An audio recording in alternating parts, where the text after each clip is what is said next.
નમસ્કાર. લોભ આ એક શબ્દમાં કેટલી તાકાત છે. શું એ કોઈનો જીવ પણ લઈ શકે છે? સંસ્કૃતના એક ખૂબ જ પ્રખ્યાત ગ્રંથ હિતોપદેશમાં આના પર એક આખી બોધકથા છે. તો ચાલો આજે આપણે સાથે મળીને એ વાર્તાને ઊંડાણપૂર્વક સમજીએ. સારું, તો આજના આ વિશ્લેષણમાં આપણે શું શું જોવાના છીએ એની એક ઝલક જોઈ લઈએ. સૌથી પહેલાં તો આપણે એ સમજીશું કે આવી પ્રાણિક કથાઓ ક્યાંથી આવી. પછી આપણે આપણી મુખ્ય વાર્તા એટલે કે હિતોપદેશમાં પ્રવેશ કરીશું અને વાઘના સોનાના કડા પાછળનું રહસ્ય જાણીશું અને અંતે એમાંથી મળતા બોધ પર ચર્ચા કરીશું. તો ચાલો આપણી વાર્તાને બરાબર સમજવા માટે પહેલાં આપણે ભારતીય પ્રાણી કથાઓની એ અદ્ભુત દુનિયામાં જઈએ જ્યાં પ્રાણીઓ બોલે છે અને દરેક વાર્તા આપણને જીવનનો કોઈને કોઈ મોટો પાઠ શીખવી જાય છે.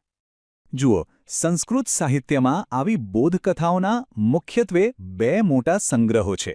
એક છે પંચતંત્ર, જેની રચના વિદ્વાન વિષ્ણુ શર્માએ કરી હતી, અને બીજું છે હિતોપદેશ, જેનું શ્રેય વિદ્વાન નારાયણ ભટ્ટને જાય છે. આપણી આજની વાર્તા આ હિતોપદેશમાંથી લેવામાં આવી છે. એક વાત સમજવા જેવી છે. આ વાર્તાઓ માત્ર મનોરંજન માટે એટલે કે ટાઈમપાસ માટે નહોતી લખાઈ. ના, એની પાછળ એક ચોક્કસ હેતુ હતો. એનો ઉદ્દેશ્ય હતો લોકોમાં શાણપણ જગાવવું, વ્યવહારુ ચતુરાઈ શીખવાવવી અને સૌથી અગત્યનું, એમના જીવનમાં એક સકારાત્મક બદલાવ લાવવો. તો ચાલો હવે સીધા આપણી વાર્તાના મૂળ સ્ત્રોત પર આવીએ. જેમ મેં કહ્યું, આ કથા હિતોપદેશમાંથી લેવામાં આવી છે, જેનો અર્થ જ થાય છે હિતકારી ઉપદેશ. અને તમને જાણીને નવાઈ લાગશે કે હિતોપદેશ ગ્રંથની આ સૌપ્રથમ વાર્તા છે. વાર્તાનું મૂળ શીર્ષક છે કંકણસ્યતુ લોભેન, જેનો સરળ અર્થ થાય છે સોનાના કડાના લોભને કારણે. અને બસ અહીંથી જ આપણી વાર્તાનું અસલી રોમાંચ શરૂ થાય છે. એક વાઘ છે જે એક બહુ જ કપટી જાળ ગોઠવી રહ્યો છે.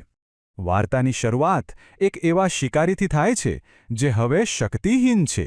એક વાઘ જે હવે ગરડો થઈ ગયો છે. એનામાં શિકાર કરવાની તાકાત રહી નથી. એના નખ અને દાંત પણ ઘસાઈ ગયા છે. હવે શિકાર તો થાય એમ નથી, તો પેટ કેવી રીતે ભરવું? એટલે એણે એક નવી જ યોજના બનાવી. એણે વિચાર્યું કે હું એક ધાર્મિક સંત જેવો દેખાવ ધારણ કરું અને હાથમાં સોનાનું કડું રાખીને લોકોને લલચાવું.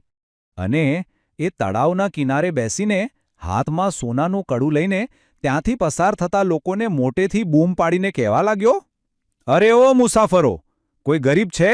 આવો, આ સોનાનું કડું લઈ જાઓ. અને પછી એવું જ થયું જે વાઘે વિચાર્યું હતું. એના અવાજથી આકર્ષાઈને એક લોભી મુસાફર ત્યાં આવી પહોંચ્યો અને અહીંથી જ એની જીવલેણ ભૂલોની શરૂઆત થાય છે. પણ અહીંયા વાર્તામાં એક બહુ મોટો સવાલ ઊભો થાય છે કે ભાઈ, સામે ખુલ્લો વાઘ બેઠો છે, એના પર કોણ વિશ્વાસ કરે? એવું તો કયું પ્રાણી આટલું મૂર્ખ હોય કે આવી દેખીતી ઝાડમાં ફસાઈ જાય? અને વાર્તાનો જવાબ એકદમ સીધો અને સચોટ છે. કોઈ જાનવર કે પક્ષી નહીં, ફક્ત અને ફક્ત માણસ. કારણ કે ફક્ત મનુષ્યના મનમાં જ લોભ નામની એવી વૃત્તિ હોય છે જે એના ડર અને એની સમજદારી પર હાવી થઈ જાય છે.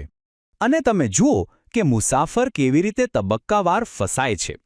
પહેલાં તો એ સોનાના કડાના પ્રસ્તાવથી આકર્ષાય છે. પછી એના મનમાં લોભ જાગે છે, જેના કારણે એ અંધ બની જાય છે. એ વાઘના ભયને સંપૂર્ણપણે અવગણે છે અને અંતે વાઘની જાળમાં ફસાઈને પોતાનો જીવ ગુમાવે છે. તો આ આખી દુઃખદ વાર્તામાંથી છેલ્લે આપણને શીખવા શું મળે છે? આ વાર્તા આપણને કઈ કાલાતીત ચેતવણી આપે છે. આખી વાર્તાનું કેન્દ્રબિંદુ ફક્ત એક જ શબ્દ છે, લોભ. એટલે કે કોઈ વસ્તુ, ખાસ કરીને સંપત્તિ કે સત્તા મેળવવાની તીવ્ર અને સ્વાર્થી ઈચ્છા.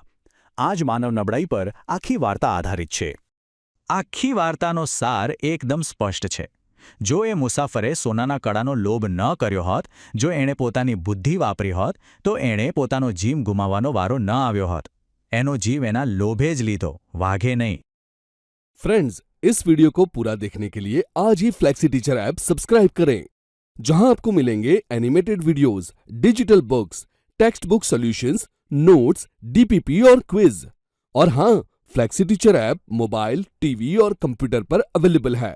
और अगर आपके पास इंटरनेट नहीं है तो तुरंत ऑफलाइन सेट टॉप बॉक्स के लिए संपर्क करें. Flexi teacher, the one you needed.